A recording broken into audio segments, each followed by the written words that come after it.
প্রিয় দর্শক, শেফ ফাহমিদা নাজিম আমাদের জন্য তৈরি করে দেখাবেন কাটা মশলায় গরুর মাংস। চলুন এটি প্রস্তুত করার জন্য কি কি উপকরণ লাগছে এক নজরে দেখে আসি।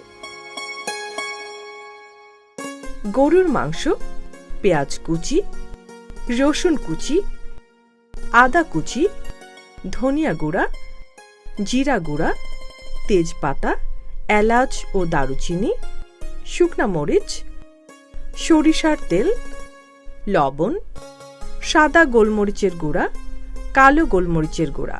প্রিয় দর্শক, উপকরণগুলো দেখে নিলাম, এবার আমরা রান্নায় চলে যাব। আমাদের সাথে আছেন শেফ ফাহমিদা নাজিম। আপু, আপনি শুরু করতে পারেন। ওকে আপু, আমি ফার্স্ট এই সব মশলাগুলো একসাথে এটাকে মেখে তারপরে বসাবো। সো আমরা চাইলে এটাকে মেরিনেশন করে আমরা রেখে দিতে পারি, তাহলে আরেকটু ভালো হয়, এটা জুসি এবং টেন্ডার হয়। সো ফার্স্টে এখানে আমি দিয়ে দিচ্ছি বিফ। হ্যাঁ, বিফ দিয়ে দিচ্ছি। এরপর যেহেতু কাটা মশলায় গরু মাংস, তো এখানে আমি আদা বাটা, রসুন বাটা এগুলো না দিয়ে এগুলো আমি কুচি দিব। সো এখানে আমি দিয়ে দিচ্ছি রসুন কুচি। কাঁচা মশলায় গরুর মাংস করলে অন্যরকম একটা আমেজ থাকে এবং ঈদে কিন্তু অনেক বাসাতে এটা ম্যান্ডেটরি যে কাঁচা মশলায় গরুর মাংস করা, এই রান্নাগুলো খুব স্পেশাল থাকে। আপু যেটা বলছিলেন, শাহি আইটেমগুলো আমরা সবাই ঈদের চাই আমাদের টেবিলে, সেই কারণে এই রোস্ট, পোলাও, গরুর মাংস, বিভিন্নভাবে আচারি মাংস, মানে অনেক রকম রেসিপি, আমরা মিষ্টি কিছু আইটেম আমরা ঈদের সময় চাই যে আমাদের টেবিলে থাকুক এবং সবাই আনন্দের সাথে আমরা সেটা উপভোগ করি। ওকে, সো আমরা এখানে আপু দিয়ে দিলাম গরুর মাংস, এরপর পেঁয়াজ কুচি, আদা কুচি, রসুন কুচি, আমি একটু শাহি জিরা দিয়েছি। এরপর এখানে আমি দিব ধনিয়া গুঁড়ো এবং জিরে গুঁড়ো। যেহেতু আমাদের মাংসের পরিমাণ বেশি, এর জন্য আমরা দিচ্ছি একটু বেশি করে সবকিছু, 2 হ্যাঁ, চামচ করে আমরা দিচ্ছি। গরম মশলা দিয়ে দিচ্ছি। এরপর এখানে আমি দিব যেহেতু আমি মরিচ গুঁড়ো দেইনি, আমরা হলুদ গুঁড়ো মরিচ গুঁড়োতে ইউজ করি রান্নায়, কিন্তু মরিচ গুঁড়ো দেইনি, তাই আমি শুকনো মরিচ দিচ্ছি, যেটা স্পাইসের কাজ করবে, প্লাস এখান থেকে কালার আসবে। এবং আমি মাস্টার্ড অয়েল ইউজ করব। সো মাস্টার্ড অয়েল থেকে দেখা যায় হলুদ যে ইয়েলো কালারটা আমি সেইটা পাবো, এবং এটা টেস্টও আছে। সরিষার তেল দিলে কিন্তু অনেক মজা হয় তরকারি। আগে কিন্তু মা খালারা সব সরিষার তেলেই রান্না করতেন, পরে সয়াবিন তেল, এসব তেল আসলো। সো এখানে আমি সাদা গোলমরিচ, কালো গোলমরিচ গুঁড়ো এবং লবণ এবং অল্প একটু সুগার দিচ্ছি ফর ব্যালেন্স। এই সব কিছু এখানে দেয়া শেষ। এখন আমি এটাকে খুব ভালোভাবে এই মাস্টার্ড অয়েল দিয়ে, মাংস থেকে তো একটা অয়েল বের হয়, হ্যাঁ, এই জন্য আমি খুব বেশি অয়েল দেইনি, অয়েলটা দিচ্ছি কিন্তু খুব বেশি পরিমাণে দিচ্ছি না। সো এটাকে আমি এভাবে করে মিক্সড করে, আমি যেটা বললাম যে আপনারা চাইলে এটা কি বেশ কিছুক্ষণ, আধা ঘন্টা, হাফ এন আওয়ার বা 1 ঘন্টা রেখে দিতে পারেন, তাহলে মাংসটা খুব ভালো ময়েস্ট হবে।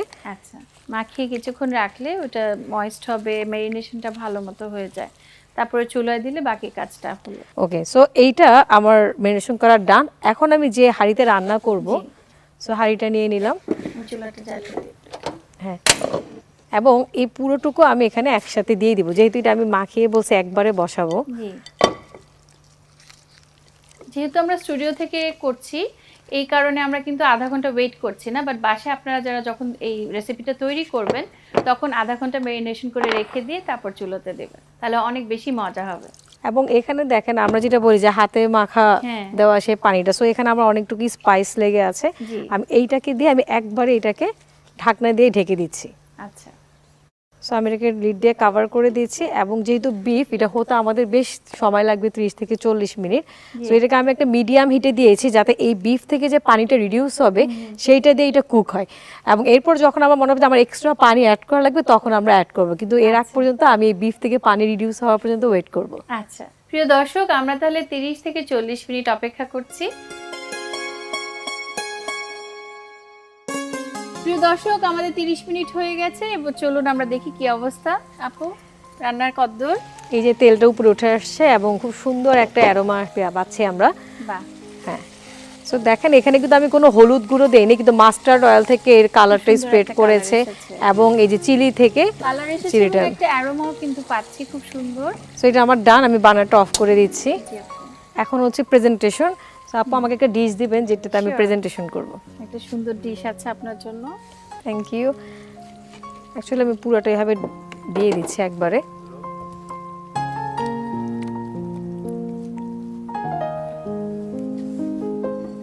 সো আমি এখানে দিয়ে দিব ফ্রেশ জিঞ্জার, যেহেতু আমরা কি করেছি ফ্রেশ কাঁচা জিঞ্জার মশলা দিয়ে যেহেতু রান্না করেছি, সো এখানে আমি ফ্রেশ জিঞ্জার, এটা বাইটে পড়লে খুব মানে খুব মজা সুন্দর একটা অ্যারোমা আসবে এবং আমাদের খেতেও খুব ভালো লাগবে।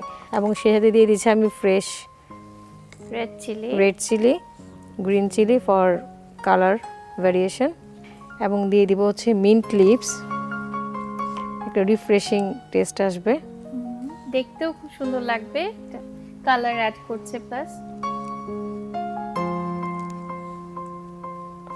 সো আপু তৈরি হয়ে গেল কাটা মশলায় গরুর মাংস, যেটা ঈদে আমাদের দর্শক এবং আপনি অবশ্যই ট্রাই করবেন। থ্যাংক ইউ আপু, অনেক সুন্দর একটা রেসিপি। কাটা মশলা গরুর মাংস আসলে খুব ট্র্যাডিশনাল একটা food. Thank you so much. প্রিয় দর্শক, ঈদে সবার বাসাতেই আমরা এই মাংসটা খেয়ে থাকি, কাটা মশলার গরুর মাংস। আমাদের মা খালারা অনেক অনেক বছর ধরে করে আসছেন, সবার খুব পছন্দের একটি রেসিপি।